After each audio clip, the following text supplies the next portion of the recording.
Hello guys, welcome to my channel Netcast on Webtech Zone. In this video tutorial, we are going to learn how to make image transparent in Google Slide. You can make image background as a transparent, or you can do as per your requirements. So I'm going to show you in this video tutorial. So let's start with the video. So I have one slide here. So I need to first insert the image. So I just insert image from Google Drive. Okay, so I have two image. One is this. I have to insert, and another I will insert from. Okay, I need two image to show you. Okay, so insert this one. So here I have two image. I will show you the how to make transparent. Okay, so I will show you.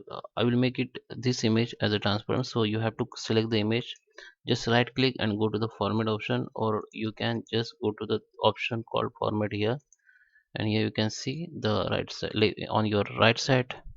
The format option will be open. Now go to the adjustment. In adjustment you will see the option called transparency.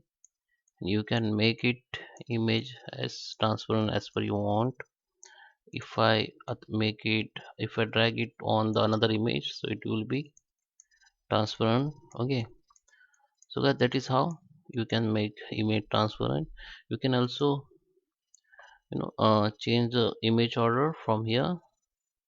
You can take it back, and now if you want to make this transparent, just select the image and you can make it transparent. So you can see both image has been transferred now. Transparent look like transparent. So guys, I hope you like this video. Please subscribe me. Thank you for watching.